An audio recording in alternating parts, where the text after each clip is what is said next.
Now you got 3 online, 2 online. You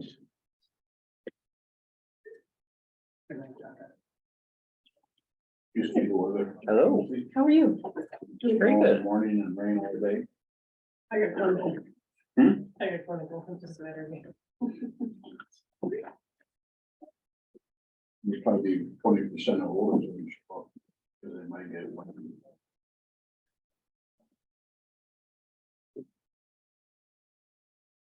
Right, I got 5 o'clock.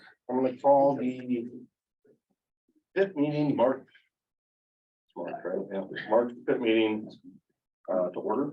Roll call. Here. We have everybody here. Here.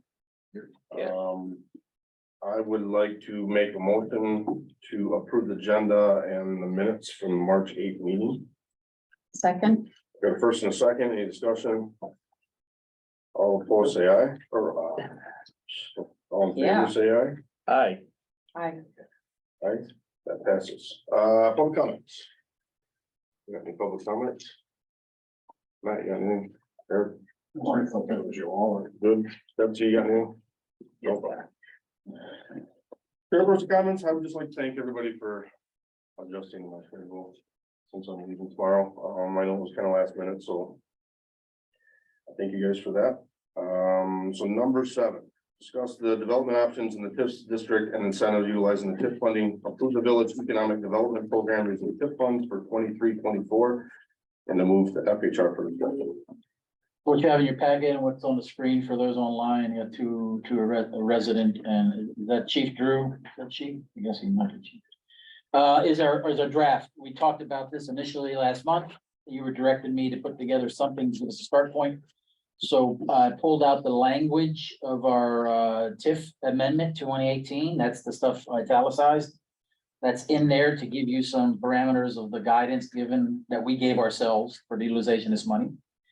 The top part there covers that unless amended, we allocated $250,000 for economic development in general, not only within the district, but a half mile from the district. And we have until June of 2024 to expend that funds, otherwise it gets locked down. I say June, the TIF ends in September, but we have to start the auditing and processing with the state in June. So basically, we shouldn't be spending anything after June, because all our books get turned over to a state audit to close out the TIF, if that's the decision of the board. Now, if the board wants to continue the TIF into the 5-year no spend time, then we have a few more months. So that's your background of data in the top.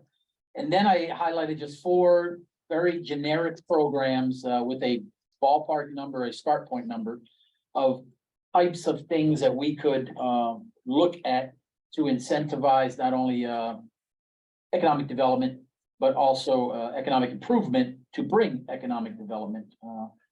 And obviously, these are totally a start point. We can adjust the number, the amount we want to give. What I would ask is that we look at those 4 areas, add any areas you think we need to. And then what I will bring back to the committee will be the specifics of how you apply, what's the process, what's the form look like, what's the documentation required. I'll basically build the program to be able to give you to approve it. Because once we approve it, it'll become a program of record for the village. It'll be managed by whatever body you want, or the administrator, whatever you want to go, which are out. It'll be posted, it'll be advertised, and then we'll start seeing the flow of applications. Subject to your questions, comments.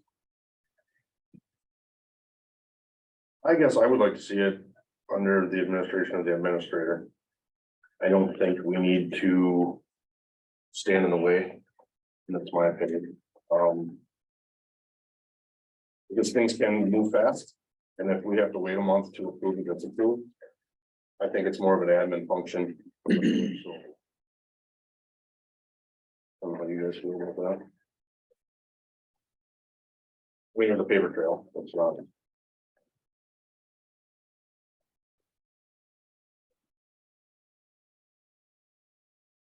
to clarify, are you asking us how we rank these, if we should go one way or another Yeah, way? no, if it's gonna be an à la carte? Yeah, this was gonna be, what we are gonna provide as a village is a program of record for citizens. So this document, two-page document, will be showing, this is what we intend to do with this money, this is how much we have, this is where the authorization to do it. Here are the programs that we are, we have more details on, and then there could be just bring something to the administrator, that's the way we go. Bring something, package it up, and then in that category, we would put a cap, you would give me a cap of $1,000 miscellaneous. In that category, then I would bring that actual project to you all for discussion and approval. But all the other categories that you all agree on in this process, let's say the job creation, once we set the parameters, once we establish the number, the financial side of it, the application side of it, those applications will come through my desk.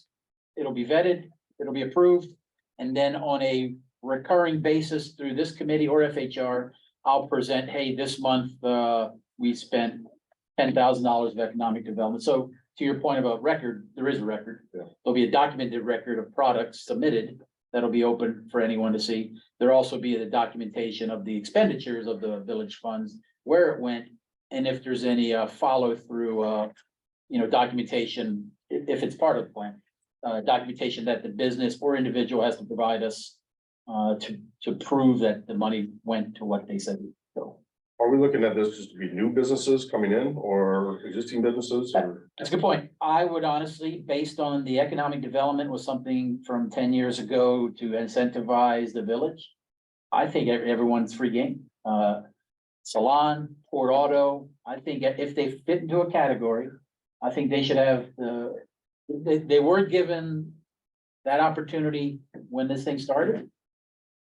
We just never had a program, so they missed out on it. Now we have 1 year to get a program together. Let's offer them the same capabilities. Do we say everybody under the sun, or do you think anybody within that 10-year when the TIF started? I would say anyone within the TIF district and the half-mile boundary. So we talked about this today with someone came to my office. Edgewater would not qualify. They're right outside the periphery. The high school would qualify, the middle school would qualify, not the elementary school. Because they're right outside the periphery. So that'd be the parameters. So anyone within that bubble of the TIF and the TIF district would be able to apply. The job one, if the business is here and you get a worker for Stevens Point, you still get the money. The business is here. The person's coming here to work for Port Edwards. That's my logic. I don't care where the person lives. They're coming here to work. And they're energizing our businesses, regardless of where, example, Port Auto got his employees, where the salon got their employees. They're working in Port Edwards. What about tax exempt businesses versus tax businesses? Or the revenues generated from taxes. So would that limit the school then? Well, I just say it limits the school just based on the periphery of in the district or not. Yeah, the economic, well, no, I think for us to avoid any gray area, we have to stay within the TIF district Amen. and the half mile. And even if it's a hard sell to say one school gets it, one can't, that's just the way it is. Well, it benefits the district overall. Yeah, So on job creation, the intent was to hire a Port Edwards. it was. That was the initial intent, but that's actually the intent we signed with Mission. Okay, In this scenario, it would open that up, and that was based on, I think, a comment made last meeting. We could make it a Port Edwards resident. I was just because I answered the words Port Edwards before resident, but if Mhm. that's, because without it, it kind of leaves it up. I mean, I understand Yeah. how it's written, but still for clarification, but Well, sure, yeah. the village business who hires. How much money do we have to work with? We haven't touched any of the $250,000. Then we use some of that to purchase. We use the purchase, there's a separate bucket for real estate.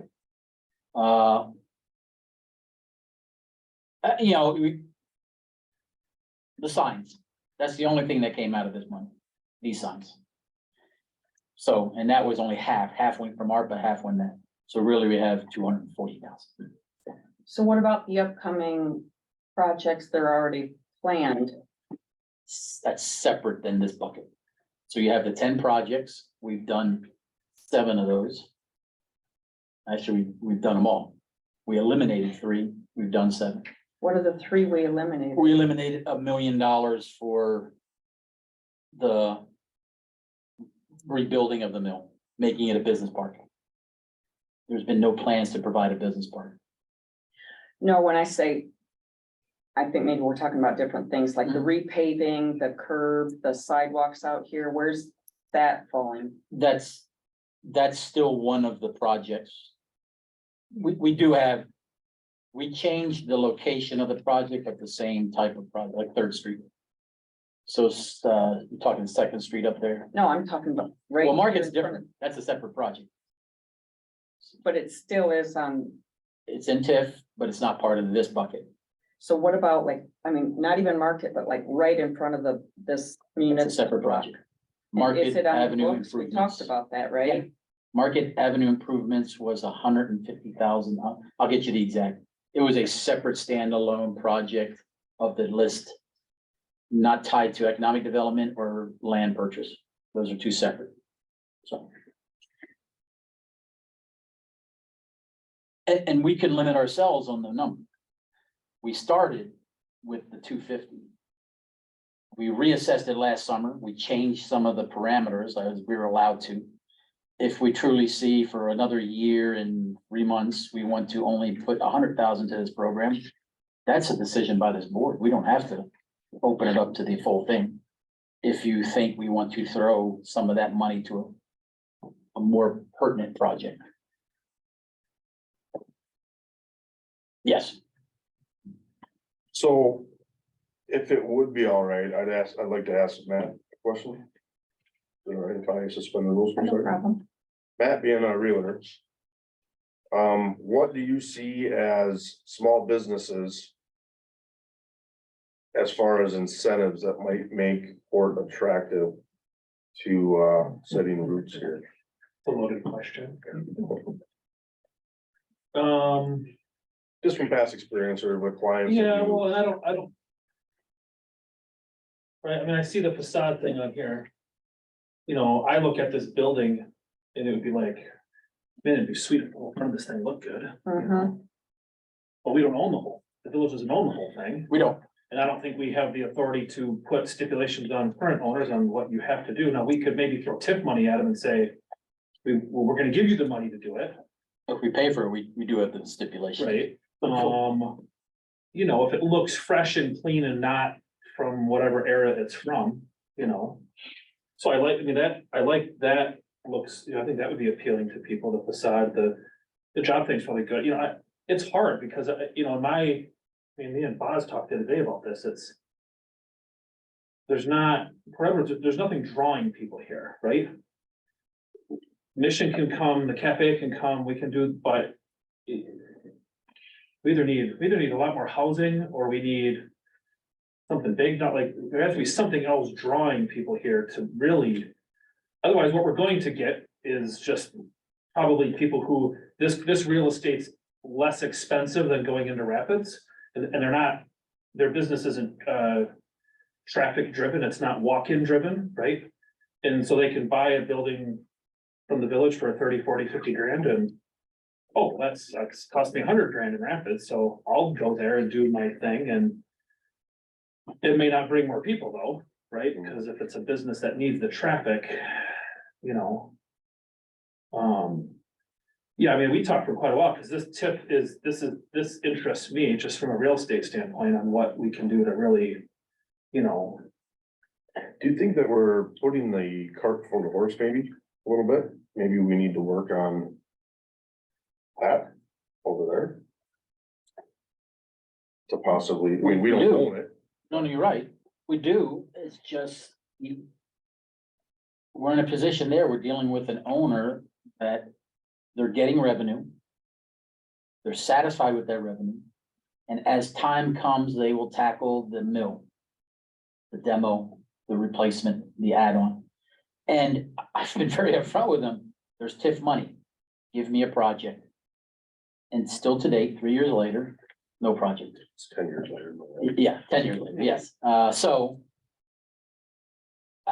Totally agree. What And about pushing, I mean, the computer building, the admin building, the YMCA, all these could be available. I mean, do we look at doing something or approaching people for those? yes, and part of the discussion with both developers that showed an interest in both of those buildings. There's funding available. Give me an idea what you need our help with. We cannot, as a village, have the authority to give a tax break. We're not the taxing entity. We are a taxing entity of 4.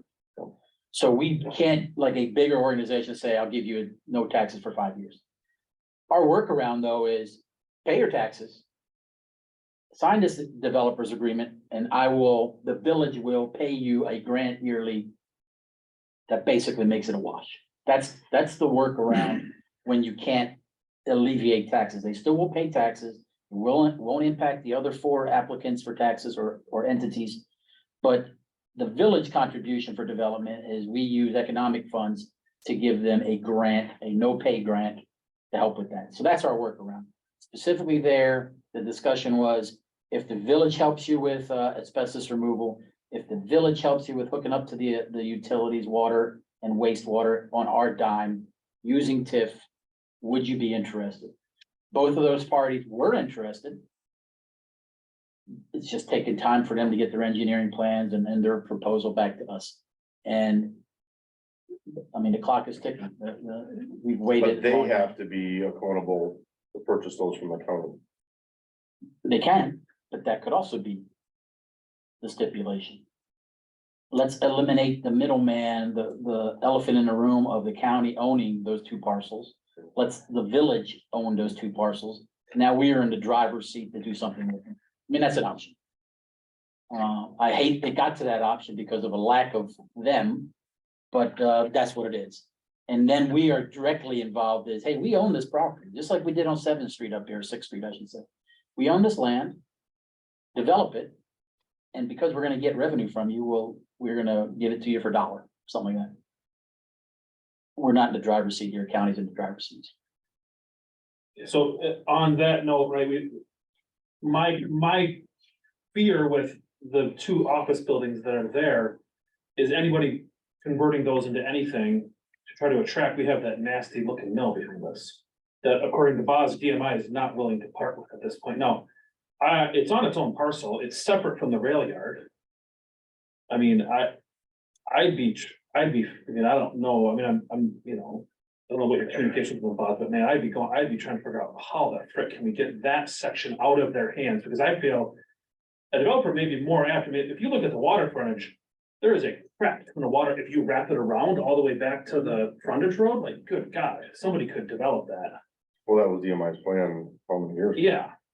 But, I mean, is Rouge gonna come in and wanna convert that into cool waterfront properties when you're staring at a frickin' nasty mill behind you? But I think the incentive could be. We move or there's movement on those 2 properties. And then DMI looks at what they could have had, just like the warehouse and stuff like that. And they see movement and they see funds and grants or whatever, and there's movement on those 2. They might be inclined to be like, hey, maybe we will give up the other property. They're not gonna give up the rail, but. No. Well, that's a revenue building, but, it might push them a bit, but you gotta have that developer that's willing to do that. Now, do the 2 parcels include the whole site? Because we talked about how the building itself is on 2 different parcels, Yeah, which so cause problems. The computer building is purely that little corner Yeah. there, the 1-story. The office building is the entirety all the way to the mill pond, and it is segmented by them owning the half. They have been, whoever the owner was going to be, DMI has had discussions that way. They will give them that other half to make it a deal. And it doesn't cost them anything. They actually save money. Cause then they lose a bigger parcel they don't have to pay taxes on. And that's just it. If the village owned that, we would get that back lot all the way to the warehouse. So the large parking lot that's mentioned, right behind the office building is 2 large parking lots that go up to a fence line that go to the warehouse. the owner of that office building, to make that a productive site, needs to have all that. And right now, that's $140,000 to get that from the county. And all they're doing is paying the back taxes. There's no revenue being generated. So, yeah. And it's an integral part. It's the first thing you see. It's sitting right there. It's an eyesore. It can be redeveloped. It just costs a lot of money. And honestly, we only have $1 million. That's all we got in our TIF, a little over $1 million. We're gonna get one more tranche of about $250,000 of revenue from the TIF before this thing zeroes out. So really, right now, we're sitting at 1.2 million before this thing expires. And that's it. I think it's a gamble to hold out, waiting for a miracle in the 11th hour over there after 10 years.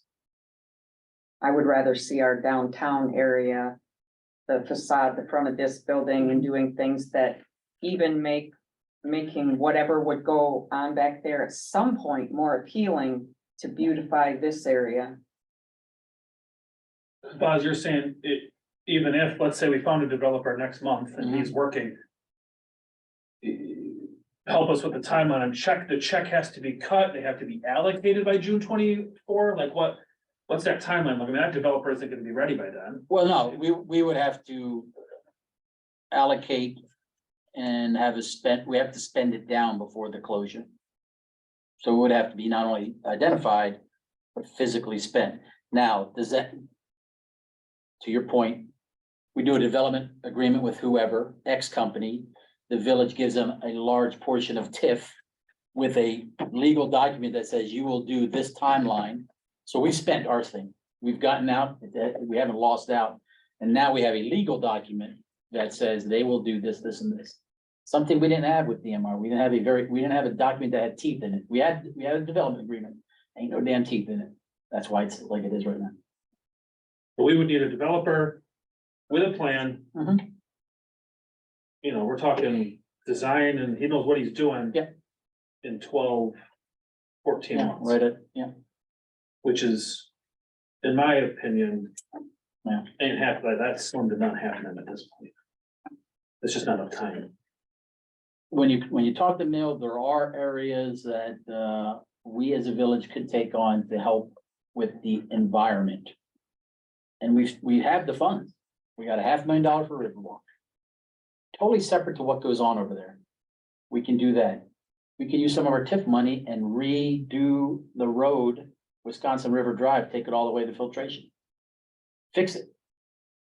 But that goes through his property. Goes to his property, but it becomes eminent domain. We take it. It's a village road now. So we can do that. The one parcel, the chip house on the back, we could buy that straight out from DMI. They have no plans for that. That now becomes a warehouse that is very similar to our fire department. I'm not saying we move fire department. It's very similar accommodations to a large warehouse for trucks. Be you a fire department, be you a public works, be it something. So if we start plucking those things out and then cleaning up the environment, granted, it's an eyesore right there, but now you're starting to set the conditions for success that might interest somebody to come in here and say, I want to be in this warehouse. I want to buy this building. Because right now you get to a gate and you see a bunch of trash back there and you're like, this ain't going anywhere. It's a blighted site. Even, I love the idea of that road back through there. But 10 years later. So I mean, then we could end up turning around and being accountable to the village that we spent this money on the road to nowhere. Give you a shortcut. It's a bypass. It's a bypass the railroad. No, you're right, but we spent $150,000 That train sitting there. for the development plan that's just collecting dust that no one has touched. And I say no one to include us, the village DMI. We spent $150,000 of good old state money as well as TIF money to build this grandiose central Wisconsin business park. And it ain't going nowhere. So maybe do something tangible, something that we can actually changes the dynamics of the space. I would just hate to say, you started the point, can we figure out development there? Yeah. Find another consultant to pay another $100,000 to give us another plan. I'm like, oh my lord. I mean, like what you're saying, I'm just trying to find, there's an expiration date on some of those funds. And I'm just trying to find the best use of those dollars prior to them just going away. And we have those funds available right now. We won't have those funds available in 2 years. You're right. When probably a developer will come here and say, hey, I want to build, what can you do? And we'll be like, you can't, we don't have enough. Yeah. Is it sticking into this building? Is it sticking it into a building over there or building somewhere else? I have no idea. Yeah. Fair. Yeah. Can I ask a question? Is the Port Y part of the TIF district? Yeah. So the new CEO of the Y, who just come in the last couple of weeks, has a very large interest and has done this before, a plan to expand the space at that Y. I don't think he has any awareness. Is that a possibility for some of the TIF money? Well, it's in the district. It is in discussion. I actually have a meeting with them. We And do, okay. yeah, so we have a meeting next week. I did not get that sense from our meeting. The sense is just the opposite. They want us to take it off their hands. I heard that, the new guy's holding it. Yeah. Well, you're spot on. That's a great location, a good facility that be it made to housing. Just get it back to houses down there, be it made to, that's the new village centralized headquarters. And we get out all this space here and we make this a true business district. There's a lot of options that come on the table. And right now it's nonprofit to government. And it's a very easy transaction with no taxes and no cost. Well, I'm glad you're talking to him. Yeah, we're talking, yeah. All right, do you have any more discussion on that? Before we move away from that, do you have any update on where we stand with the data center This In the second computer building. right down in the end? Oh. They are The making payments. 6 months now behind. They've caught up to 6 months behind. Still behind. Have there been discussions about the goal timeline? Are they still working in there? Yeah, there's sites. They provide services regionally and US wise, as a backup server capacity. The challenge there, the agreement, there's only one tooth in the agreement, and that's us to call the loan and be done. Paid. 100% paid. This was gonna be a discussion at the strategic meeting. If that's the way of the board, then I just need to know that the problem is, it's gonna go into default. It's gonna cost a lot more money. And I don't know if it's worth it. Yeah, it's just gonna tie up legally. They can ride the clock a few more times. But that's the only tooth in there. There's no late payments. There's no, So we're not gonna do that again, right? not at all. Not at all. So that's the only out we have with them. And they have been, in some cases, 2 payments a month. They're trying. Now, the pressure can only be just so much, whatever power we have, so. We don't have a lot of powers. Do you want us to direct you to, you have 4 programs here. Did you say you wanted a 5th one that was Well, miscellaneous? If you're good with those 4, I'll flesh them out more. I'll give you guys more detail. If there's a new one, there's another way you want me to go, I can add something and give you more data on that. That's just the 4 that came to mind, looking at Rapids, Stevens Point. That's just some of their economic development things. I think Matt hit on a good one there. Do you want me to address something with, if you want to increase housing in the TIF district? We ain't got a lot of space for that. But we could have something that we help a developer build a new housing, something. Be it condos, apartments, single family home duplexes. We're kind of limited. We do have some empty lots up there. Most of our empty lots are down here. That could be an option. And then we have an incentive plan to help those type of developers. But yeah, just any new ideas if you want me just to start building out what this sheet will truly look like to make it a program. Well, And if you're good with this. I think this is more proactive than dealing with mill property. Sadly, at this point. Betsy? Did we discuss, or did you guys ever discuss about daycare like a daycare grant, maybe somebody opening up a daycare in the fifth district? Is there just not interest in somebody's? I could put something together for a daycare initiative. I mean, that's job creation, so. Right, because I was gonna say, it can kind of be a couple different facets. Yeah. Because there isn't, ever since the TLC daycare closed down, and if the Y is gonna go down, we're really kind of left without any daycare. Is the Y still doing daycare here? Wrap around or, Question, this is gonna sound really awkward coming from me. Does the church count as TIF? You're in the fifth district. Because we've been talking about daycare if we can get the rest of the asbestos out. As long as you offer that daycare to the public, Well, yeah. It wouldn't be a faith-based one, it would just be, then they would meet the criteria of the government money coming to you. As long as the board finally approves it, or if they give it to me, yeah. But it's gotta be open to everyone, not based on do they Yeah. attend, don't attend, that. Yep. Okay, All right, more to Anything follow on that next month. all right, number 8, discussing possible motion to approve the updated chapter 8 public works changes to reflect administrative wording and the clarification of the change of special assessments to the village having an infrastructure fee. This has been reviewed by the public works committee and they support the changes. So in your packet, you have the red comments or administrator, the blue, there's a few of them are legal, reviewed it and pulled out a few questions. That drove me to add, a statement to address one of his concerns, but these are mostly to scratch an engineer. And here's the deal, when it comes to special assessments, yes, we have a wheel tax, we eliminated most, I say most special assessments, because there are, right now, speaking with Nick, there are 3 criterias that we as a village, through the village board, could say, you will still get a special assessment. And that's the certain circumstances statement that you see in all those areas. So right now, the language. 1 second. The language being used, and it's on the screen, I apologize, it's not in there because we added this after you guys had the board. The appropriate circumstances, the lawyer's comment was you have to give guidance to the board when it comes to what type of appropriate circumstances, so it's not knee-jerk, not politically focused. So right now, the 3 criteria for an appropriate circumstance that the board could use to determine is if there are improvements, any improvements in homeowner association controlled parcels. There's a concern there legally that, we're dealing with it with NEPCO League. That, homeowner associations are paying for certain services.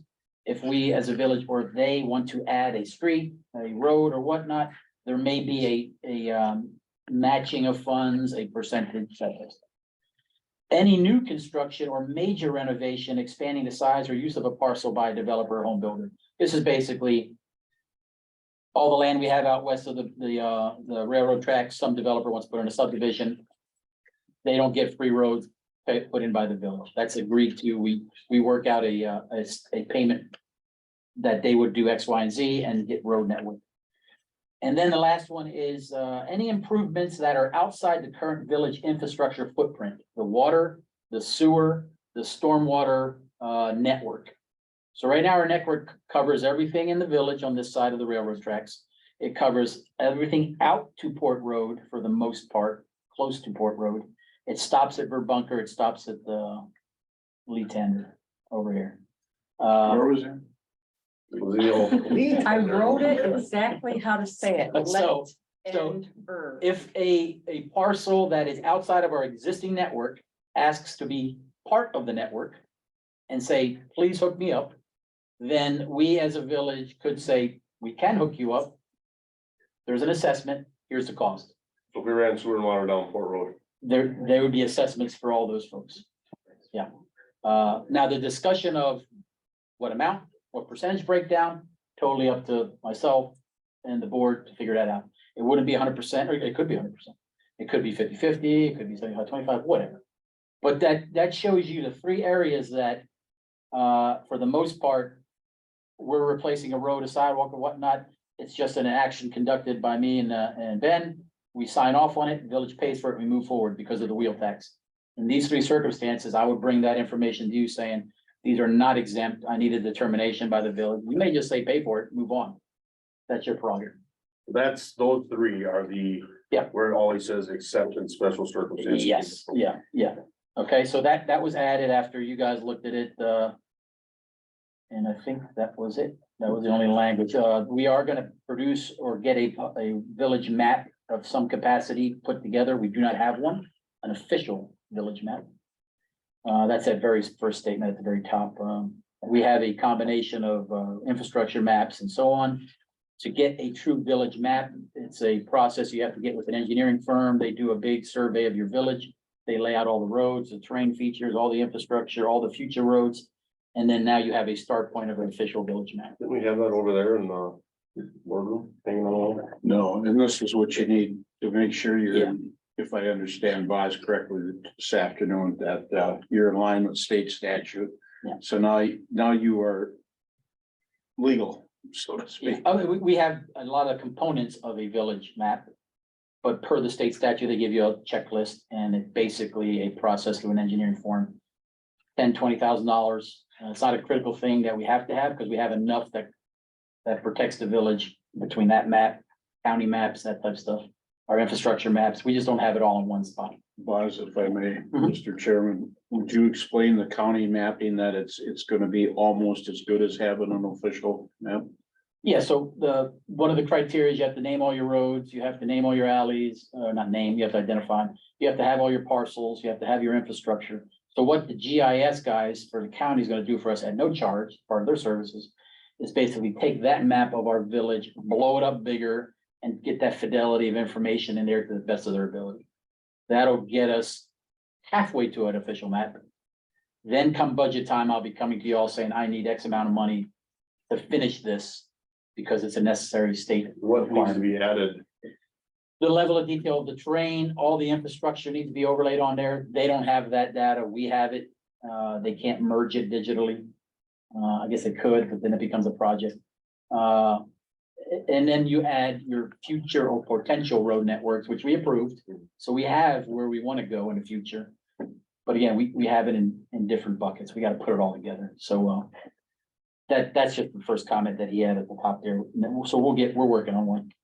But other than that, one comment at the very top, I'm sorry, 8.02 street grades. There was a comment here, no person shall alter the grade of any street or any sidewalk, or any part thereof in the village unless authorized or instructed to do so by the village board or the village administrator. I guess the commentary here is, if you guys want to be involved in that discussion, great, more power to you. I think that's something we do every day that you guys never see. If we're changing the grade of a road or adding a section of a road or whatnot, that's something between Ben and then he brings it to me if needed. It just happens. So to have the village board there just adds a level of bureaucracy that you're gonna eventually be told about it, but I just don't see the need for those two things. But that was just brought to attention. You're not gonna do anything with it other than leave it or delete it. So you can think about that one, and then as I go scan down here. The other one was on 8.10. Public construction bidding. So right now, if it's, right now, the way this is worded, it's basically asking for the same approval for 25 and over and 25 and under. That is just totally unnecessary. If it's 25 and over, we bring the bids to whatever, usually Public Works or FHR or the board. We bring those bids, we give you a staff recommendation and you all pick those bids. And it has to be bidded. If it's less than $25,000, we, and it's a state statute, we have the prerogative to either sole source, pick a construction company. And in that scenario, the rewording recommended here is that is just an internal action that the village administrator working with the Public Works does.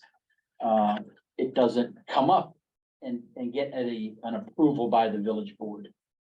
Because otherwise, in anything we bid, even though it's sort of a $5 piece of equipment, you'd be seeing those approvals. So it's really just to clean up what you guys vote on and what you guys just accept and empower to the staff. And the board still can bring up concerns by all means. But the big thing is, why do we want to rehash what we rehash, putting in our budget and, making it official in December? There's no need to come back for under 25G. Well, $5 wrench, I understand that, but you know, if there's a project, I'm assuming you're gonna grade it out like you've graded out everything Oh, else. So- yeah, we're gonna do them all. So it's, Sure. this is the reason why we picked it. Check. Yeah, and Yes. he agreed, he's not getting any Yeah. more raises either. Yeah, I think it's just in the language here, it just says that anything we bid, the board approves. And if that's what you want, that's fine. I'm not gonna argue against it, No, but I think there is a difference between, There is some. you're gonna get the administrative data to tell you what we picked. It's not gonna be hidden. It's just, you're gonna either get the packet saying, I need your vote on this, or the packet saying, this is absolutely what we picked. There's some townships that'll spend 3 or 4 hours, about 8 different meetings for a $10,000 project. And the big thing, when you're under $25,000, there's contractors that know that too. And municipalities that bid and make a big, long process out of it lose, because the contractor said, this under 25,000, this project's $21,000, I can start tomorrow. And if we gotta wait for a board meeting or something, you lose out on it. Yeah, most of the bids we get are 30-day windows, so it really depends on when they drop it. So that was the only 2 add-ons in yellow that you don't have in your packet that was brought to my attention. That identifying the special circumstances, that was a big one for me, so, and I think you outlined that pretty well. Okay. So at this point, I can support all of these. Can you look at 8.07? The one, I just. Okay. On one, section A, that first phrase, the installation of any public improvement shall be an extra to the police power of the village. Can you explain? And then it goes on to a lot of red.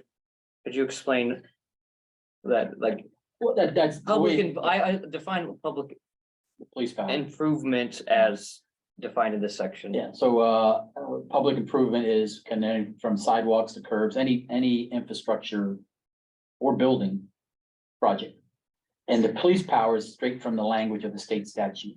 It authorizes police power to the cities and villages to enforce these type of rules, and basically part of home rule, we are empowered using the police actions, because they state police powers, because the reality is, if you don't do it, you will get an ordinance fine to the point that I can actually launch that guy out and enforce it on the behalf of the village through the state statute.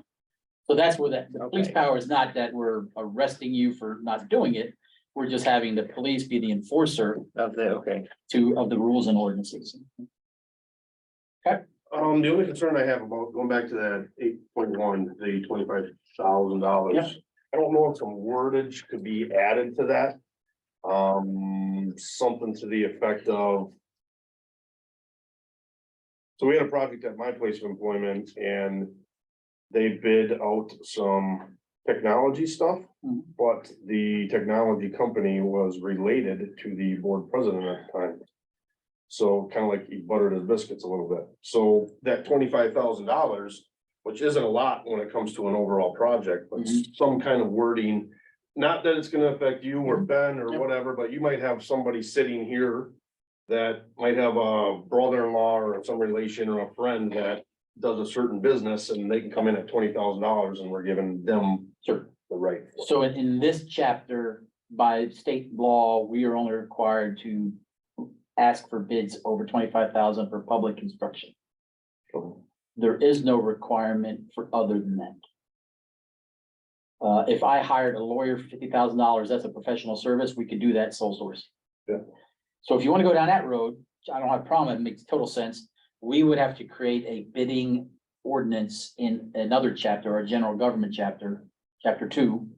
Use kind of the same language, but say for all bids the village does over 25, regardless of item, we want this to be controlled and monitored by the village board. Because the law and the state law only is for public construction. And that's why it's in this chapter. So I could buy a new car for the village. And it could be $50,000, and we don't need a public bid that, we sole source it. We could buy $10,000 of stationery, we don't need to bid that. So if that's the way you're recommending, I just need to do No, some wording It's different. not with bidding, Yeah.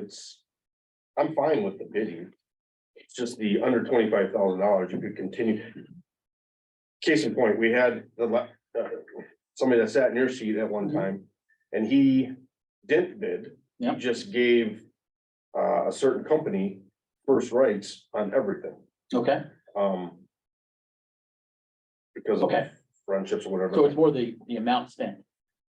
Well, it'd be 25 and under. Okay, you still want that, 24. okay. I mean, I don't know, I'm just throwing it out there, I don't Yeah, want, no, like if my brother-in-law was a civil engineer or whatever, and Mhm. we constantly went to him because I'm getting some kickback or something from it. Okay. I don't know what that exact language would be, but. okay, I mean, Mr. Chairman, Yeah. if I may, I think state statute would cover that with misconduct in public office. yeah, I mean, I think if that were to be found out, I mean, I think that's a chargeable offense. so you're, I don't mind that. You know, I mean, Expenditure- I know exactly what, yeah, what you're saying, but any expenditure, No, no, village public construction project, if it's Oh, under okay. $25,000 yeah, is what I'm talking about. okay, just public construction. Yeah. So right now, if you reword it the way we just did, it's solely administrator approves and moves out. Yeah, because you have any work construction project over 25,000, we bid it out. Mhm. Project costing less than 25,000, so I'm just assuming just construction projects or some kind of project, I'm not talking about buying a vehicle or a Okay, piece of equipment or something like that. You are correct on that, even though some of this other stuff could pop in there. But generally, it's for the streets and all this other stuff. well, let me, And I'm just throwing it out there, I'm just asking, let me maybe we're fine. pick some wording there. I'll send it to you three, and if it makes sense, it'll move forward with the amendment, so. I live north of Lee Tendre, so I better. Lee Tendre. So that would be the next step. If you all have a motion to approve as written with amendments, it will go before the April board meeting. Unless you want to table one more month and it goes to the April pit or May pit meeting. You know, in, like you said earlier, when it's under 25,000, we're not gonna vote on it, but it will be presented as, procedure. And I think right there too, you can ask questions to the effect of, well, who is this group and, stuff like that. Because, nice benefit of a small town, we pretty much know others, relatives that do that type of stuff, but I was just curious if we had to have the wording in there since we're going through it, so. can always be brought up by a trustee. Okay. That's it for that chapter. Anybody have any questions on it? No, No. are you good with it? You wanna make a motion, move it forward? To. Well, make a motion pending potential added language. Open amendment, yeah. It's not really an appropriate motion. To any added language, you have to put the added language that may be added in there, not just a general statement. There's no urgency, right? No, Just, No, no, it was just one of the chapters and because of the bidding, we needed to clean that up, that's all. ship it on to May for the new president to do.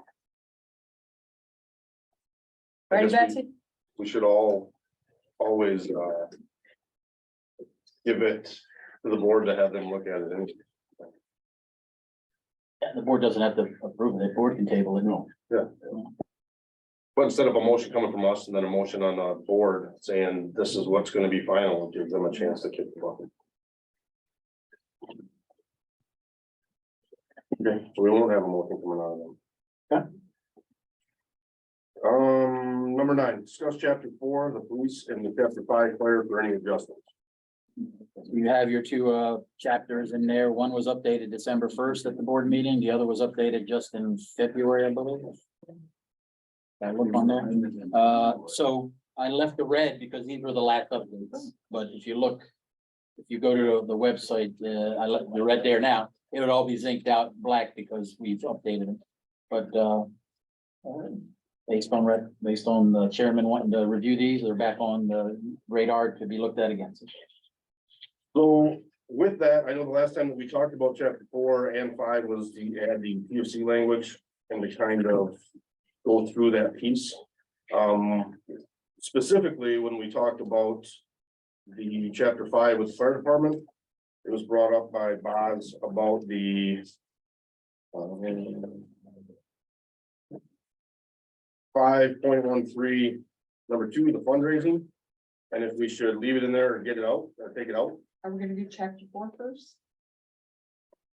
Okay, sure. I just want to get through 5 first. You know.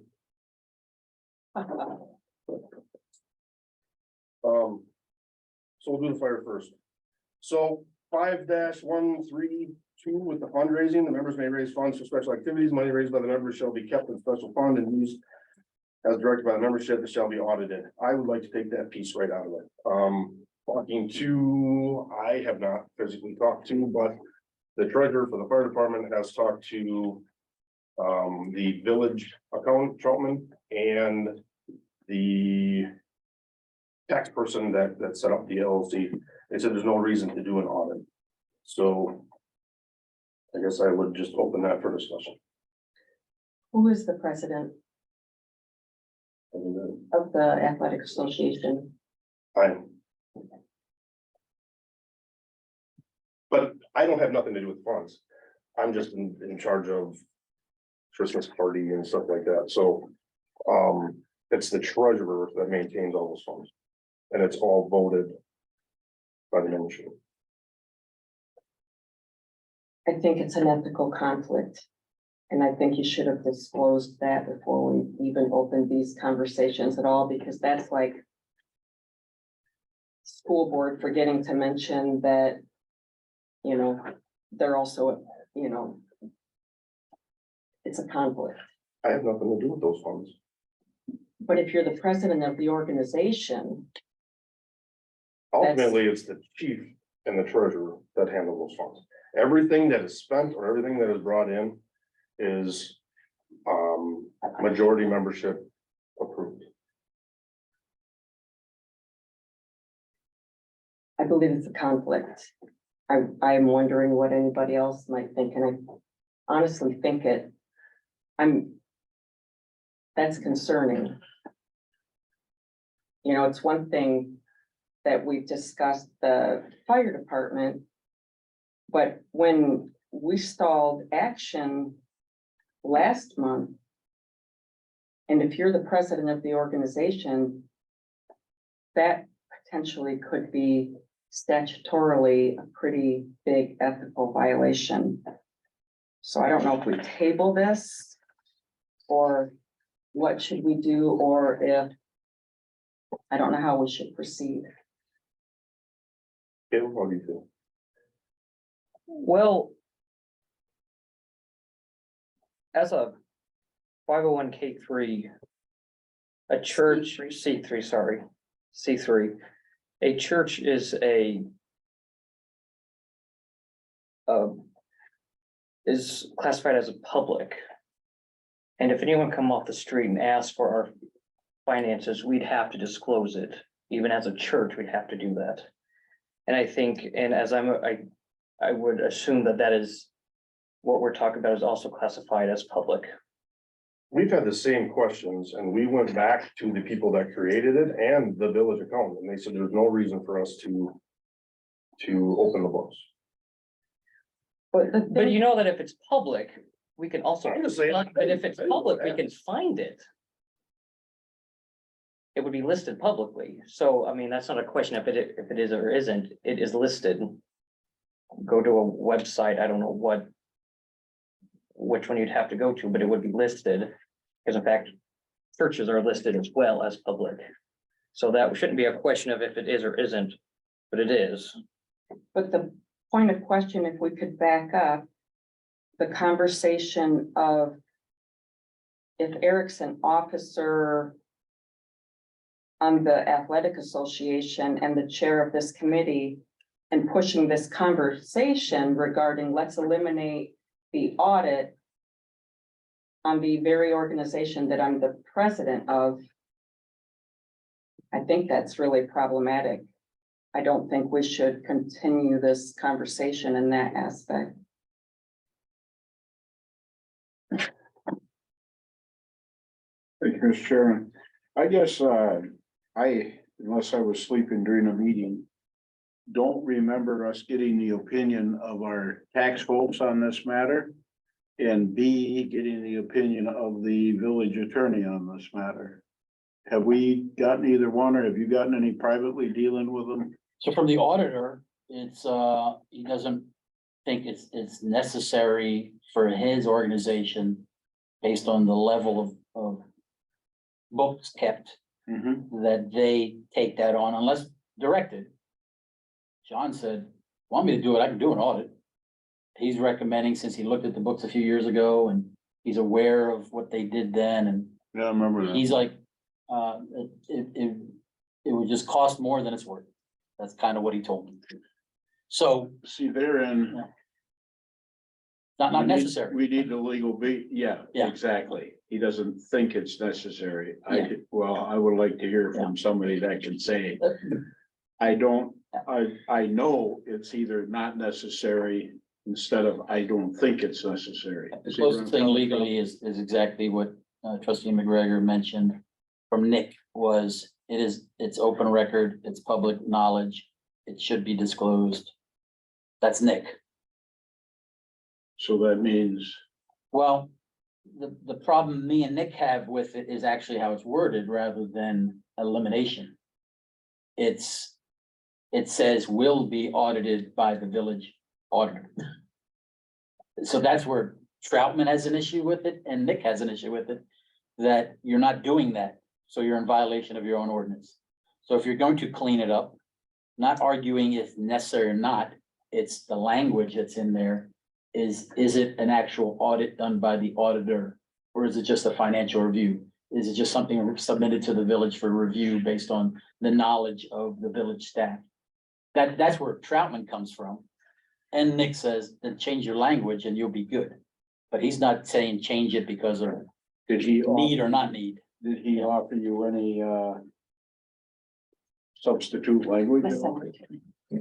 Thank you. Well, he called it just a financial review, an annual financial review, and that's where Troutman gave me what was produced in the memo I sent out to the fire department.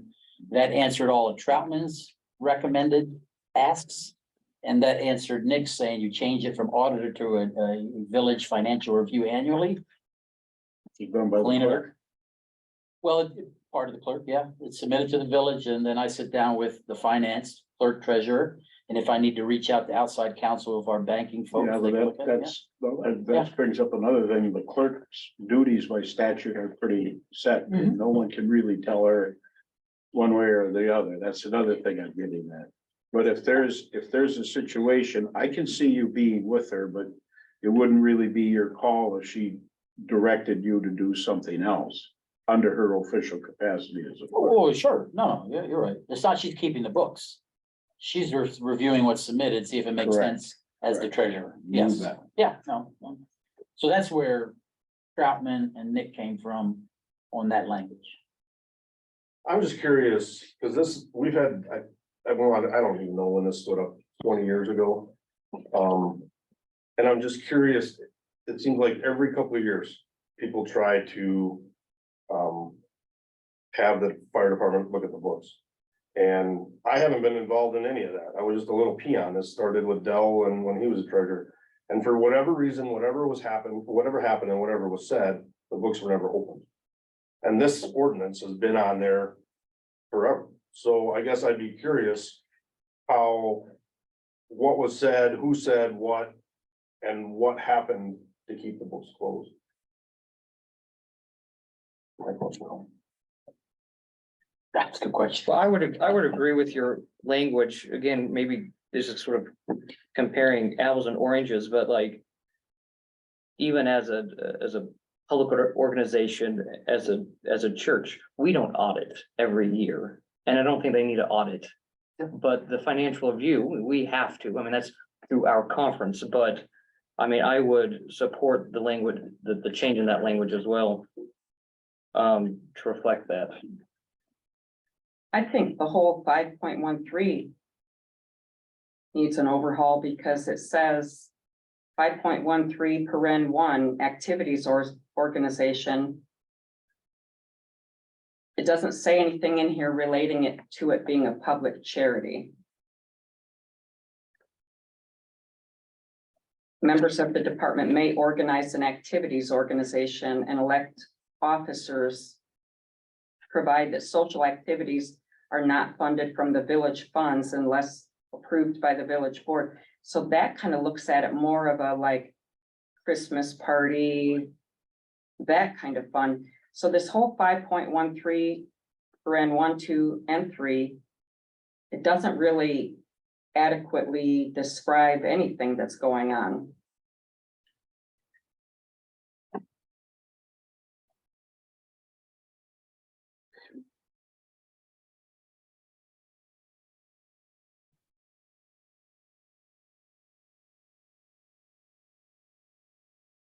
Um, Eric, I don't I'm think that gonna- you can be a part of this conversation, honestly. I'm gonna, suspend the rules. Matt, you raise your hand.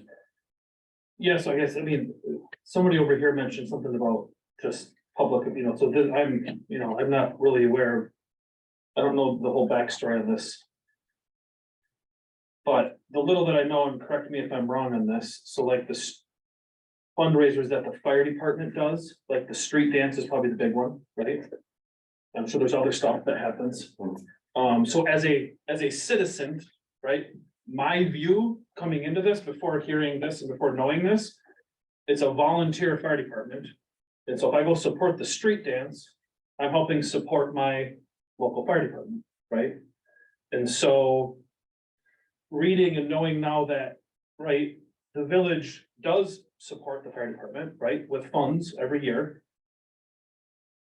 And then there's these other funds that what it sounds like is closed book, nobody, right, you guys can see, we can't see, nobody can see. As a resident, I'm like, that seems sketchy, just outside looking in, right?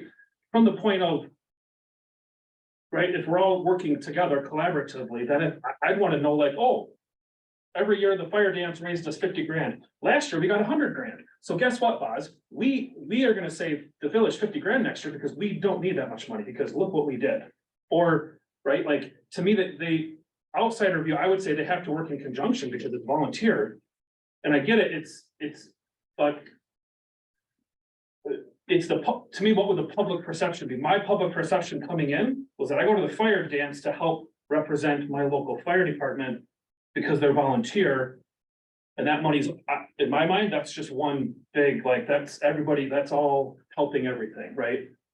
If it's a whole separate kitty that nobody in here who's voting on how much funds go to the fire department even know what's there, what was spent, how much came in. As a resident, that doesn't sit well. Just from a transparency standpoint, we should just be, you know, I mean, that's. You know what I mean, like his point in the church, like we're saying, okay, then just be open, let's just, I mean, whether it needs to be audited by the professional or internally, once every 2 or 3 years. That could be that decision, but. I guess that's my input from a resident who knows not much about the backstory, but just, you know, coming in at the 12th hour, I don't know. Okay. Joe? Thank you, Mr. Chairman. So as it reads now, the members may raise funds for special activities. Monies raised by members shall be kept in a special fund and used as directed by the membership, comma. What if it was left as and shall be, I don't know, is that an annual review? Be reviewed annually? Annual financial review. Is that what I'm looking for, Bob? That's kind of what the auditor and the lawyer said, yeah. Yeah, okay, if annually by the village, who did you say, clerk? With, and you? We just left it as the village because it could be treasurer, clerk, administrator. All right. You want to be It's by specific. the be village, specific. so audited becomes reviewed. And the village stands alone. Unless you want to pin the rose on somebody specific, yeah. It gives you the prerogative to, We're gonna pin roses, I bet you that'll take place on Lee Tender Avenue. yeah, there you go, yes. I'm sorry about I'm it. with you. I'm with you. Being a smart, you know what, I just ain't gonna let that one drop. So Chief, what what do about, you think? Here, I think that that's appropriate and at a minimum from there, And then that would be at. Or do we want to say, well, yeah, I think that's appropriate. I can agree with that, but back up on number one. That doesn't really outline. Exactly what the organization is. There.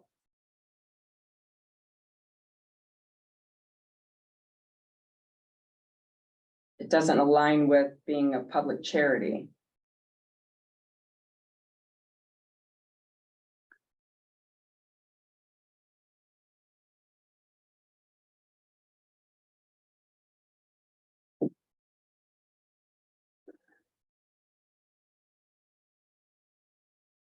What would, it have to say?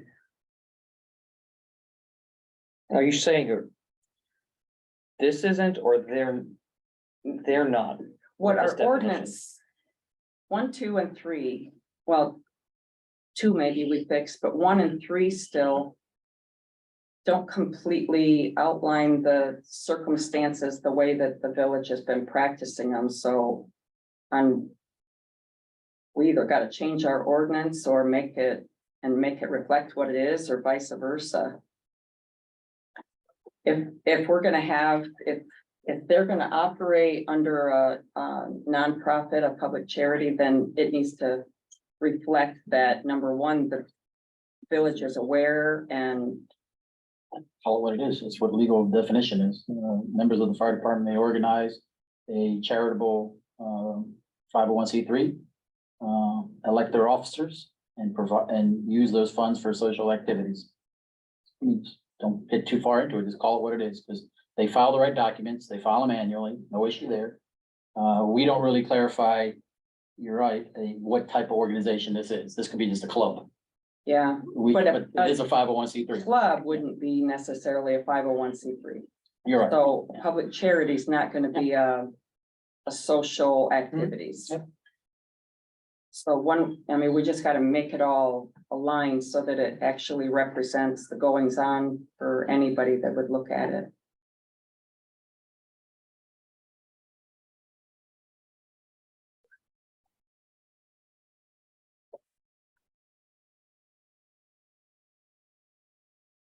Pete, do you have anything to say or to add? Yeah, the wording keeps getting tossed around. It's a public charity. It's a public charity. It's my understanding, and maybe I'm wrong. I'm like Eric. I'm kind of coming into this late. You know, we grew up with this. It's a closely guarded corporate secret, like the Colonel's 11 Herbs and Spices, you know. Colonel Sanders, not Colonel Bossert. Good one. But, you know, there's nothing shady going on, but I do understand the optics behind some of it, but anyway, back to it, it's my understanding that it's not a public account, it's a private fundraising. And that's kind of where the pot gets stirred a little bit, you know, I've talked to the accountant, I've talked to the village auditor. And they both said the same thing. It's a private account. You don't have to disclose it. Problems. John? Yeah. He said, if the village tells me to audit it, I can audit it, but he audits it. He looks through it. Okay, everything's fine. He closes the book. And then he reports to the village, everything's fine. And if you guys want to know how much money that is in there, he doesn't have to write. That's my understanding. Maybe I'm wrong. I don't know about that last statement. Can I- Everything up to that last statement was correct. Okay. Okay. Yeah, The very nature of what a 501c3 is, the definition of it is public charity.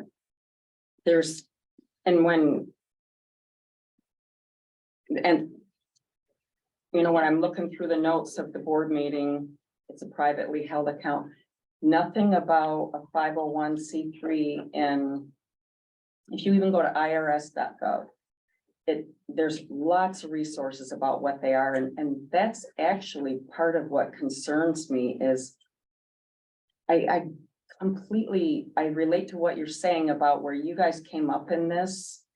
I think that makes sense to me, that you guys came up with like this different circumstance, and now where you guys are now the leaders, grasp on what actually it is, I think has got lost in the changeover of the leadership, because 501c3, the very nature of it, and there's documents that by two angles are public, and that would be because you're a 501c3 and because your funding comes directly from a government entity.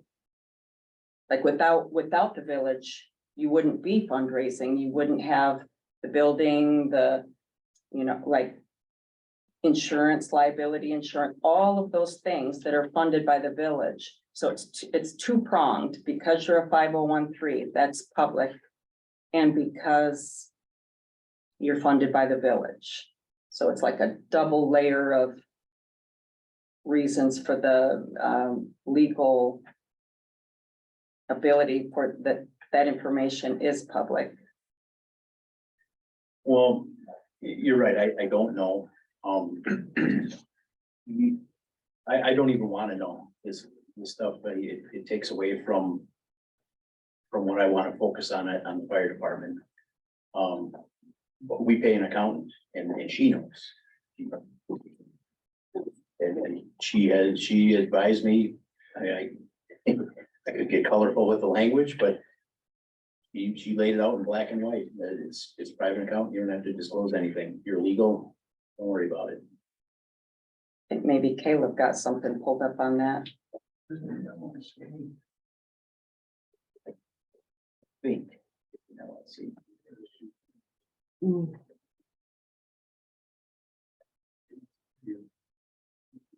Port Edwards Firefighter Athletic Association, public charity status 170B1AVI.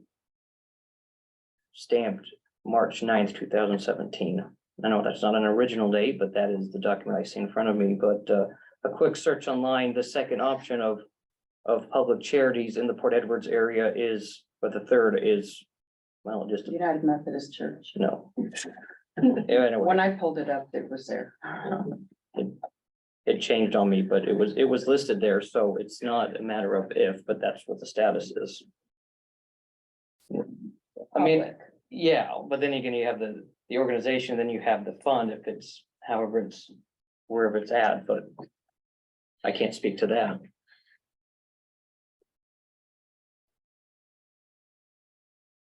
I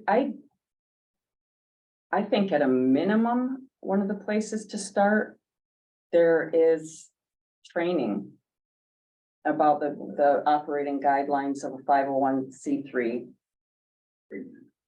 Oh, I'm sorry, continue. I think that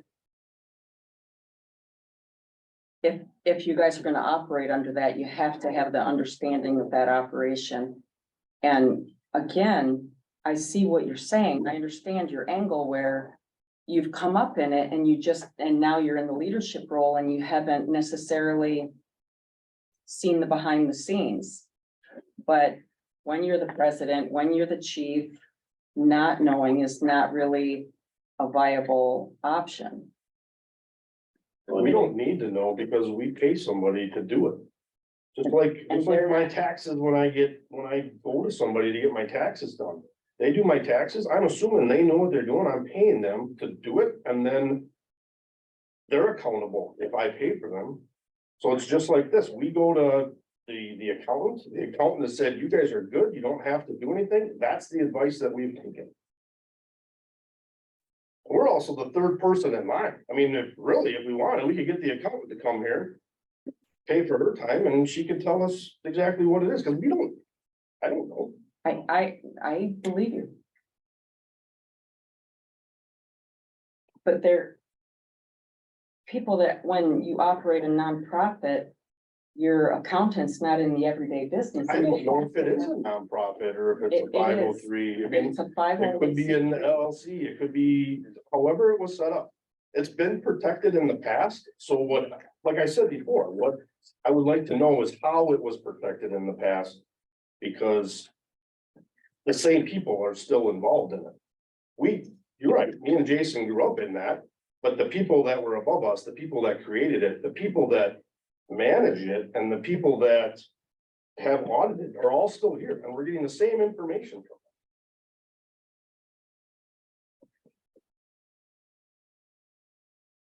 them. Yeah. So I'm, right, I'm under, I'm picking up this is, right, like. I'm gonna say. From a village standpoint, jump up to the 10,000 foot level. And I'm gonna argue that if the village is funding the fire department. And the village policy is saying that they're allowed to fundraise. Then you sure as hell better have language in there that says exactly what they're doing and how they have to operate, because. We're giving them permission. I'm this fire department, police department, Boy Scout, I don't care what it is, right? Police can't raise. Well, I'm just, right? If because I understand what you're saying, right? Your accountant is saying this is okay, but that's your accountant.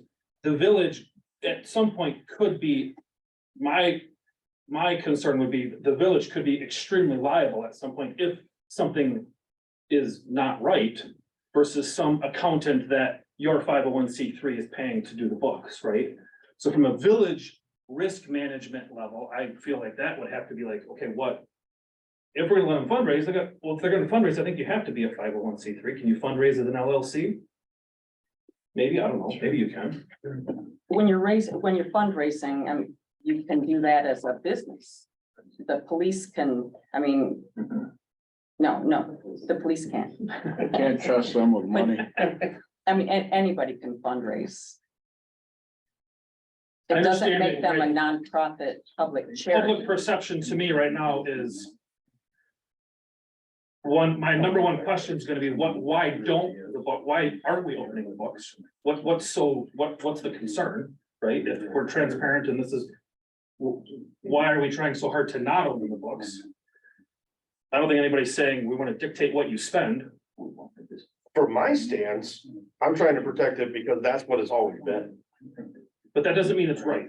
I don't know if it's right, Well, I'm just but I'm saying, just taking the advice from the professionals that Yeah. we've talked to. but because it's always been that way, I'm gonna say, the public perception is gonna be that this is like. Why are we fighting so hard to not even just do an internal. Bi-yearly audit or review, I don't know, right? Just so it's.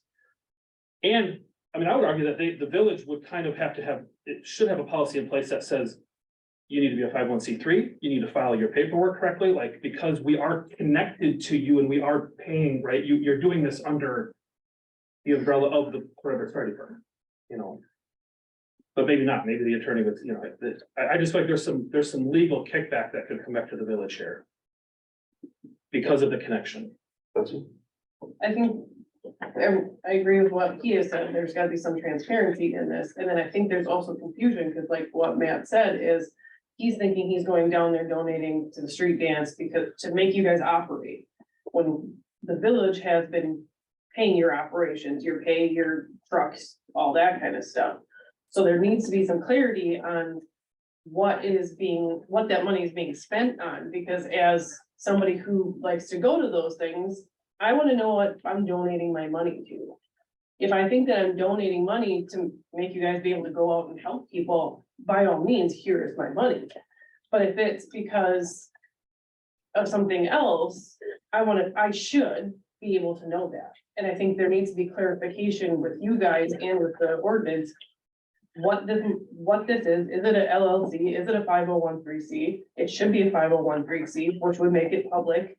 A quick Google search, like Caleb just brought up and I brought up, tells you that.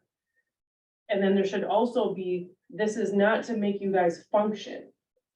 If we don't hold the street dance, you guys are still gonna go out on calls. Because the village is paying your wages and for the equipment and all that kind of stuff. So I think there's confusion and there needs to be some clarity in that. We use those funds to backfill the lack of budget to buy equipment, like the UTV, the brush truck, the rescue. Power needs, whatever. That's what it Right, goes but to. that should be laid out. Which is why I would argue, I would wanna come see that. That should be public. And then As a put village it on the municipality, if we- village to fund you But appropriately, Can I finish? sorry. Please? And then, not only with all what I've said, but then there's just that misconception of they think that they're donating for something to make you guys function, when in reality, the village is paying for you guys to function. Yes, you guys have bought the UTV, the brush truck, all those different things, which are great assets to have, they're benefits to have. I'm not saying that that's not it, but the other part of it is you need to maybe set goals. What is your goal? I think that would be helpful in knowing where people are donating their money to, that is being used for a good cause. And then you might actually get more donations from if people know what they're spending their money on. So I think there needs to be a higher level of transparency, because there is so much confusion and misunderstanding. Because it's labeled a volunteer fire department. I think back in the day, that's how they operated, and that's how they functioned, that's how they got started. But you're primarily a municipal-based, taxpayer-based fire department. You get W-2s from the village, you get your LOSA payments, all those types of things, so it's just this misconception of it as well. And then again, people who are donating their time, their money, and all these things deserve to know where that money is going to. St. Jude's or wherever isn't, give me your money and I'm not gonna tell you what it's going for. It wouldn't happen. Just like churches, I'm not gonna keep putting money into churches and then be like, okay, well, go do what you want with my They're money. transparent when that plate comes in front of you. But there needs to be Right, Kim? more transparency with this, because there's just a lot of misconceptions. And kind of the lack of communication. Joe, Thank you, Mr. Chairman. You know, I understand everything that Matt said and that Betsy said, and that's been said in general. But if memory serves me right, now don't laugh, Boz. It's a situation where I can remember sitting in board meetings and when a piece of equipment was bought, there were some things that, you know, if it cost $10,000, you guys contributed 8 and the village contributed 2. Then I remember a lot of it, the majority of it was you guys, I don't know, if you had to get, it seems like they approved you donating this fire brush truck to the village, some legality in there.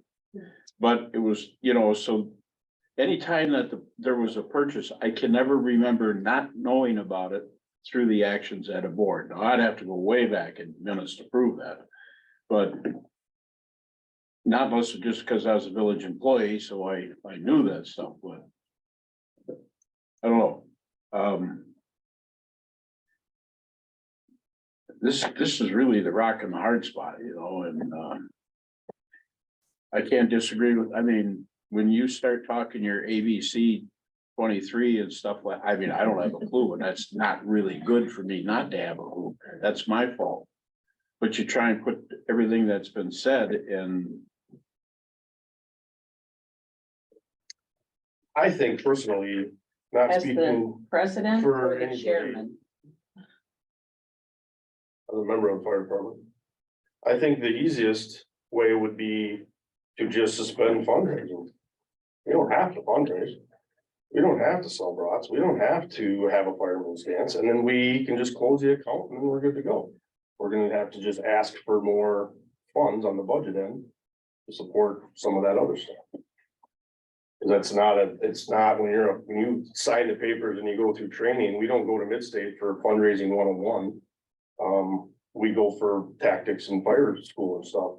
We don't have to fundraise. So, I realize, I mean, I would hope it would never come to that. Because I remember when that street dance started at St. Alexander's, after 4 years, we realized we were in over our head because we didn't have people to run it. And you guys stepped forward and, because it was a good community thing, and stepped forward and took it over. You know, I would not like to see your athletic association vamoose.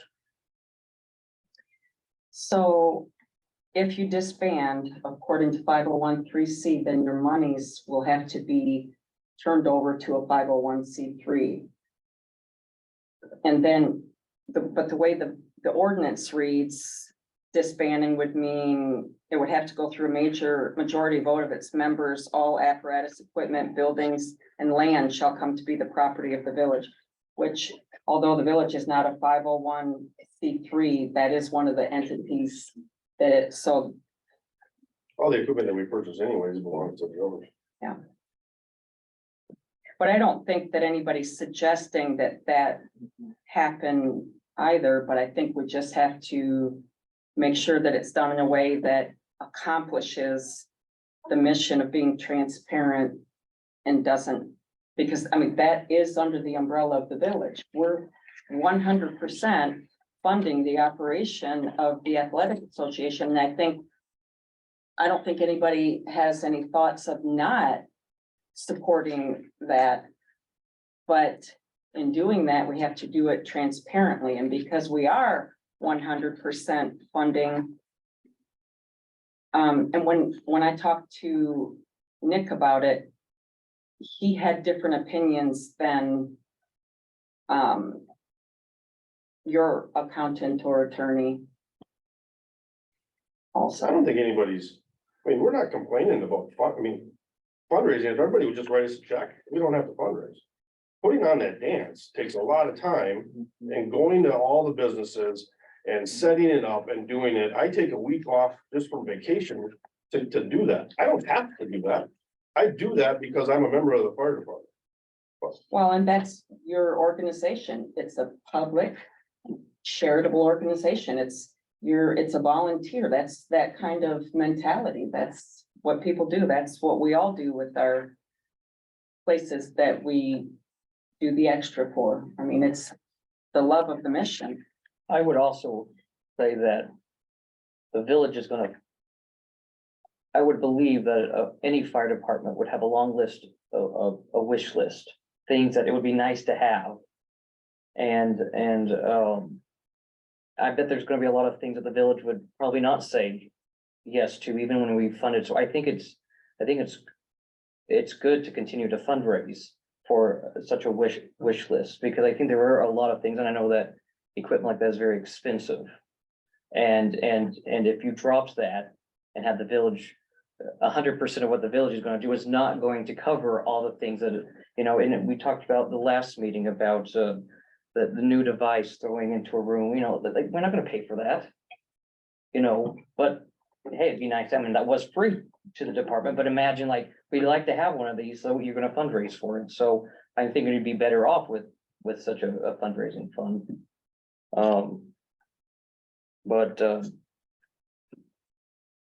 Mr. Chair, two points. Yep.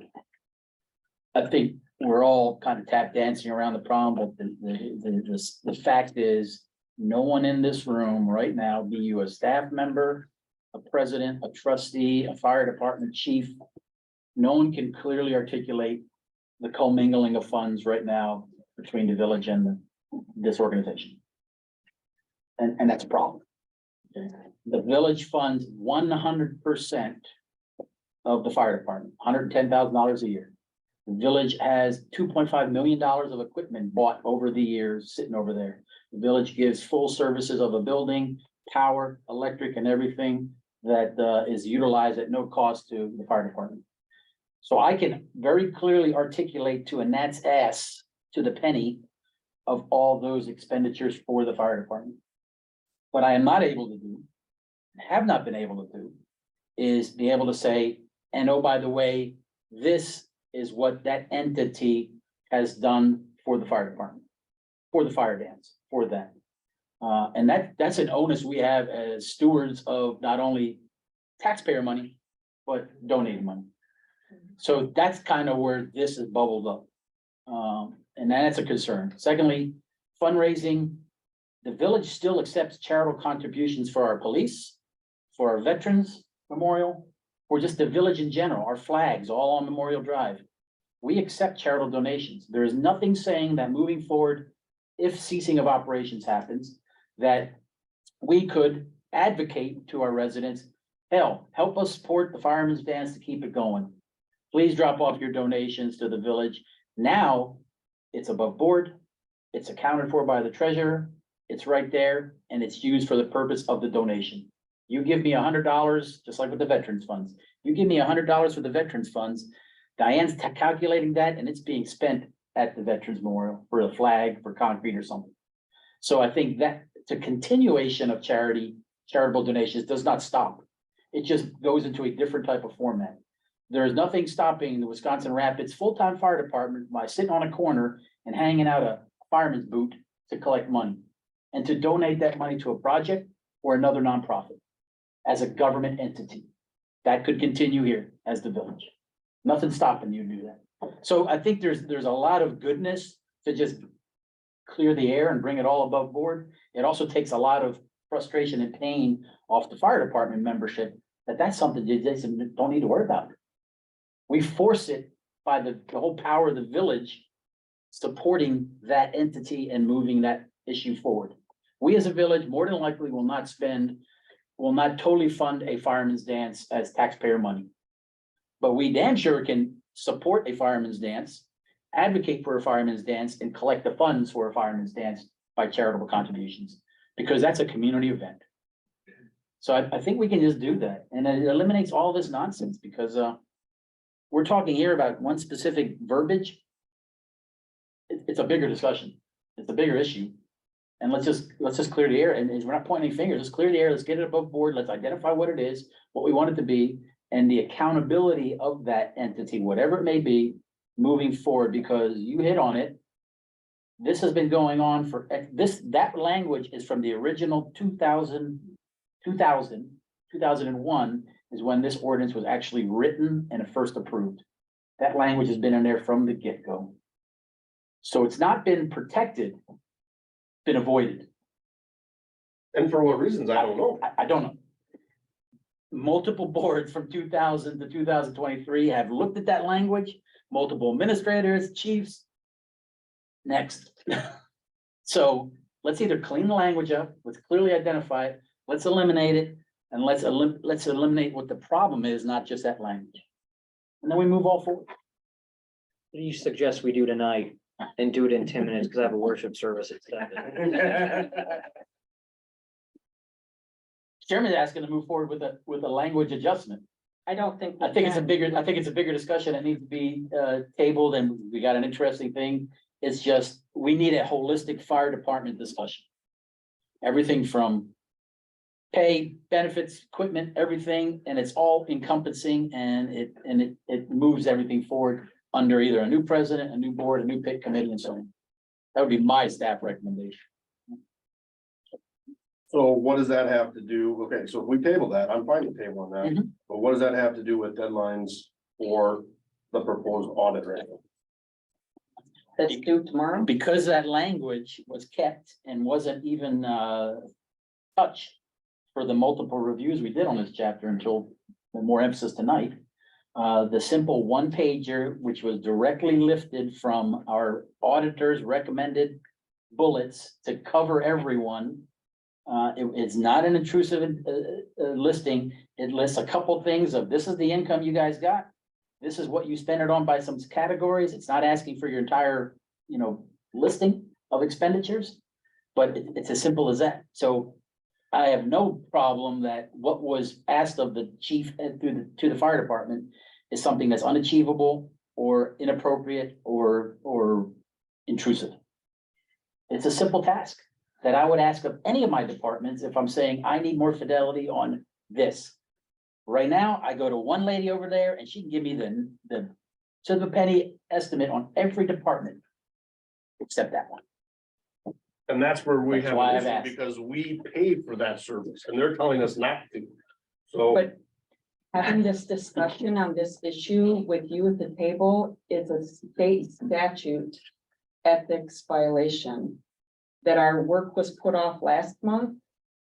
That's an ethical violation. We can't continue this conversation or debate in that aspect. So I would suggest we table it.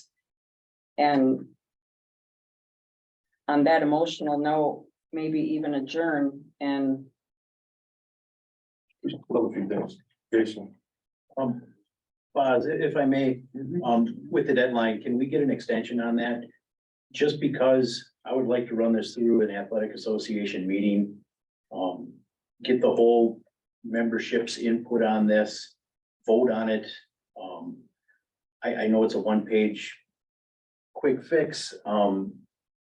Believe me, I have better things I would like to concentrate on. It's wildfire season. I don't want to take a training session on 501c3. I do enough training. I don't want to do any more. So can we get an extension on this? Beyond your deadline? I'm conflicted with that because up until last meeting, I got from you as well as a fire department member. Is that our books are updated at every year. We know exactly our numbers. This is a simple, take that bucket, put it over here. So what are you, I'm not asking you to cull through 15 years of tax records. Yep. I'm asking for you for, it's 15 entries on one piece of paper. So I'm challenged with how hard it would be. It would take me 5 minutes, my friend. So piece of cake. I want to do it out of respect Yes. for the entire membership. Because there are some guys who are dug in deep. They want to get lawyers involved. You know, I don't want to. I'm with you. I'm with you. Well, I don't know. I think tabling is a very good thing and Pastor has to go do his official let- function. However, the next meeting we have on this, let's have someone that can explain, what Tierra's been talking about. And what the fireman's point of view is, and somebody that can give us you're right, Tierra, however, if they would do that, you're right, fire department, however. That way we know where we are, we can end this. And what Boz just said is the truth. A one pager would take care of it. But looking at it in another sense, I don't like the feelings, we can lose some people over there. And you mentioned that a meeting passed. And I do not want to see that. Because we have, my many years in my hometown, we've never had this issue. And I'm not pointing fingers at firemen or the village or anybody. But we got to get a handle on this and get it quick. And keep all sides happy. Okay, so we'll table it.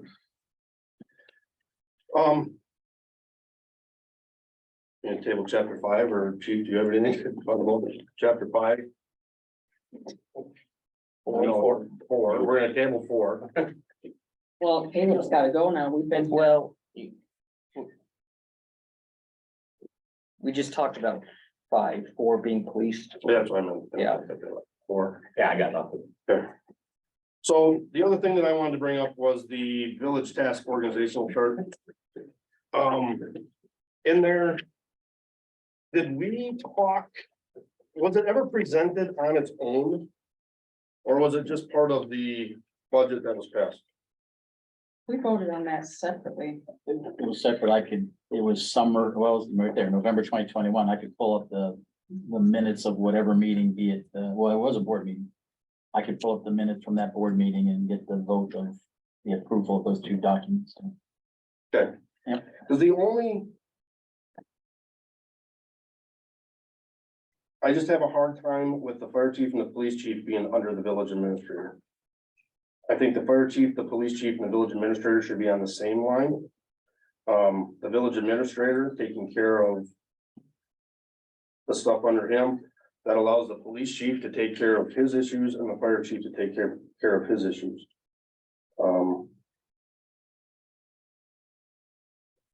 Say that again? Moving the village administrator in line with the police chief and the fire chief.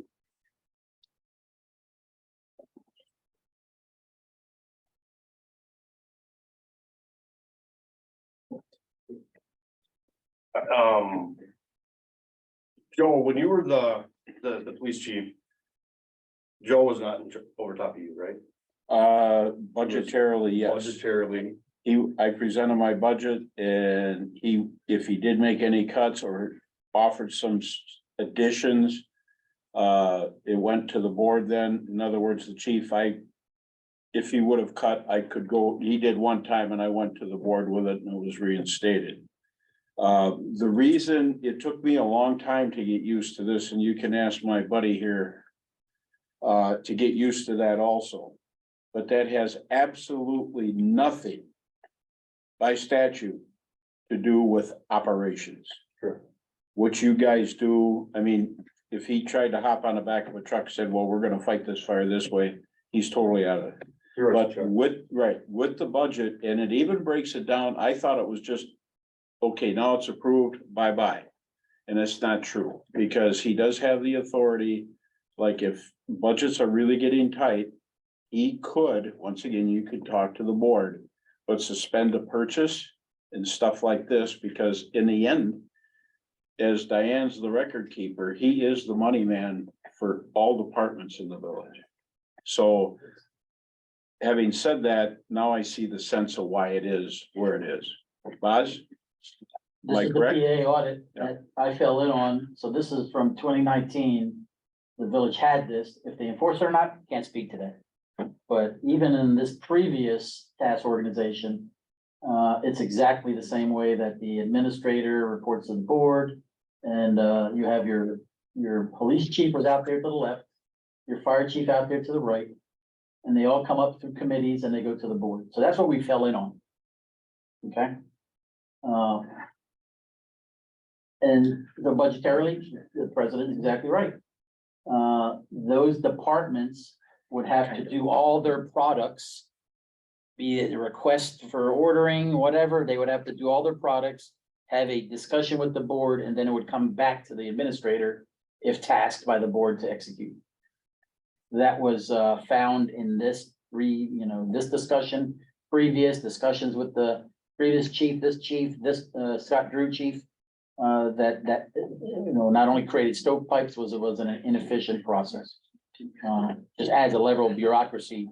If this village is going down the route of hiring an administrator, then the administrator should be the one running the day-to-day operations of the village, not like you're saying operations. Yeah, I don't do anything that he does or he does. Right. I don't want to do anything that they do. But there's a synchronization that needs to happen between all the departments.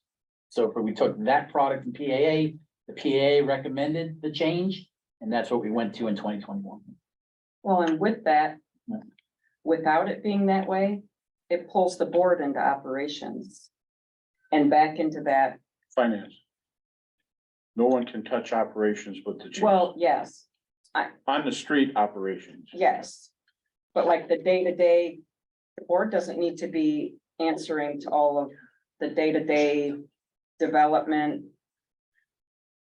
That's not our, I think with the PFC in place, that gives a level of membership, manning, positions. So that takes care of that. And then being able to allow the chiefs, the budgetary coming from the board or the administrator. But as far as day-to-day operations and things, it puts that back into their wheelhouse, so that they're able to take care of it. They don't have to. then who's their oversight? What would Who's their be, supervision? well, the PFC would be the oversight for both of For them. And then discipline, hiring, firing, not, Yeah, the PFC doesn't have any administrative authority. well, the administrator would then fall back to the public safety committee. I just don't think the board has supervisory, I don't think that's. We've had to dance with that in the past few years. As we finally stabilized and gotten solid administrator, solid chief. We had all these different times where we were more in the village business than was appropriate because we didn't have the leadership. We have the leadership, we don't need to be, Well, a lot of this too is like the paying of the bills. I authorize the payments. It's not that. I'm gonna have to exclude myself. It's not that the administrator can say like, no, you're not gonna pay that bill. But once again, he's the safeguard if we start going over budget or we're having some issues, it's.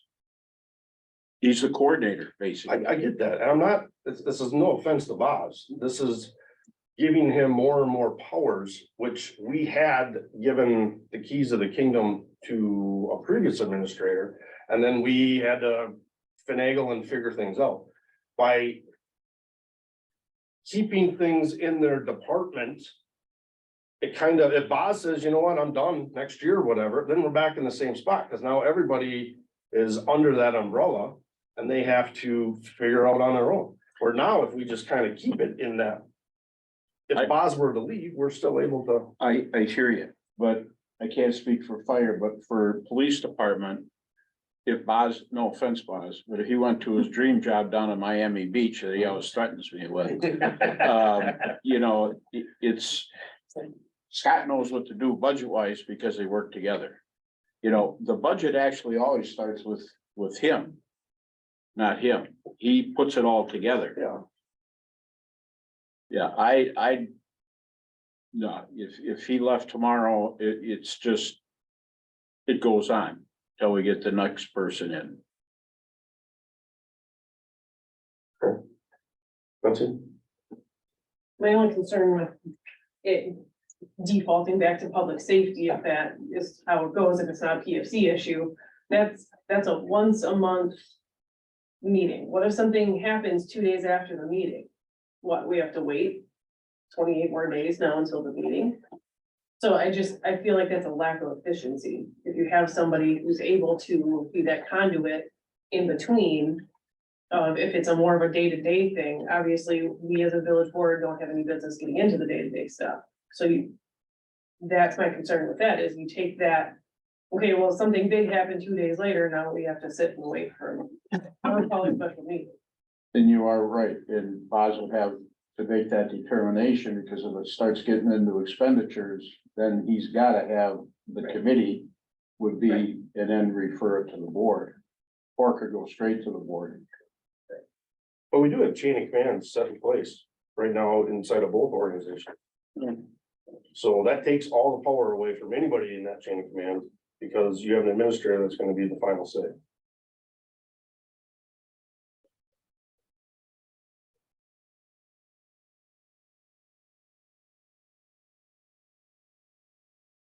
So I just wanted to bring it up this stuff.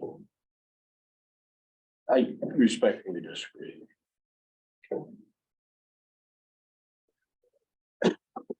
Chief? I have a question, it is coming from the past, operations are fire department thing, budget is the administrative thing. It's your thing to start with. Right, and I'm kind of curious, like, as far as operations, where do operations end? You know, I get it, house burning down, car accidents, that's easy stuff. What about, I'm not bashing on Boz in anyway, I like working with Boz. But if he came, next week and said, hey, I need you to, update all your standard operating guidelines. How you do a right-hand search, things like that, I'm gonna need all this stuff updated. Does that fall under operations, or is that more of an administrative? To really confuse the issue, both. Yeah, that's exactly what I'm wondering. There's a gray area there. And exactly why the board shouldn't have that role. We can't see that, what needs to happen.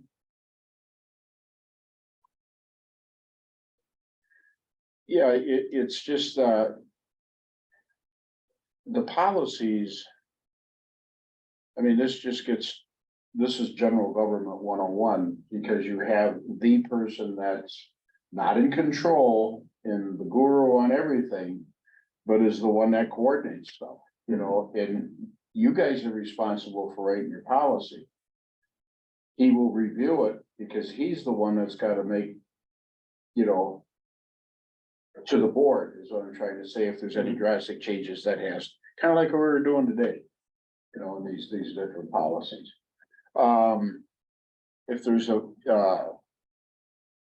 equipment is a real big gray area, sometimes it boils down to he's the coordinator of the village-wide budget, but sometimes he's gotta take the bull by the horns and say, look, board, these folks need this. You say, hey, folks, we need this. So I hate to be coy and just say it's gray area, but it is. I get it. It is a gray area. And I know he coordinates too with Nick Apps, and gives his direction and stuff. Hey, believe me, He and I have danced more than once on Lee Tender Avenue. I'll tell you that much. The other thing where I would suggest it is more beneficial to do it this way. Do you want 7 people telling you what needs to happen? Or 1? Well, right now, it's kind of 5 people from the PFC, 7 people from the village, plus 1, so. Regarding there's- getting everything Yeah, aligned, there's a just lot on of- this issue. Typically, jumped through a lot of PFC's over there, board's over here, and he's your guy. But on the aligning of the PFC manual, the bylaws and our ordinances, this isn't the regular everyday stuff. This is on this issue. Let's get it all aligned. On the everyday, nobody's saying, I mean, you come once a month, you present it to us, and your stuff would go through Bob's, but I can assure you, the way it used to be when we've had lack of leadership, years of instability, it was potentially harder on the administrator heads with, different board members, so it would be more beneficial than having 1 than, beyond the casual, having 7 people that are like, what's going on with this and what's going on with this and what's going on this, The there is coordination of that policies is our job. We're the ones that have to come up with that product. The PFC should not, any fire department policy, they have nothing to say about that. And if they do, they're wrong. And it's so simplistic, you've heard it a million times, the higher fire, demo, promo. And you have got to be intimately involved in that. But also, the village administrator, who oversees even the board in a sense, payroll and stuff like that, and it coordinates everything, but he does not. In other words, he can't tell you how to do your job. He can let you know when you're not doing your job, but he can't say you're gonna now do this and stuff like that. That confuse you enough? Yeah. Okay.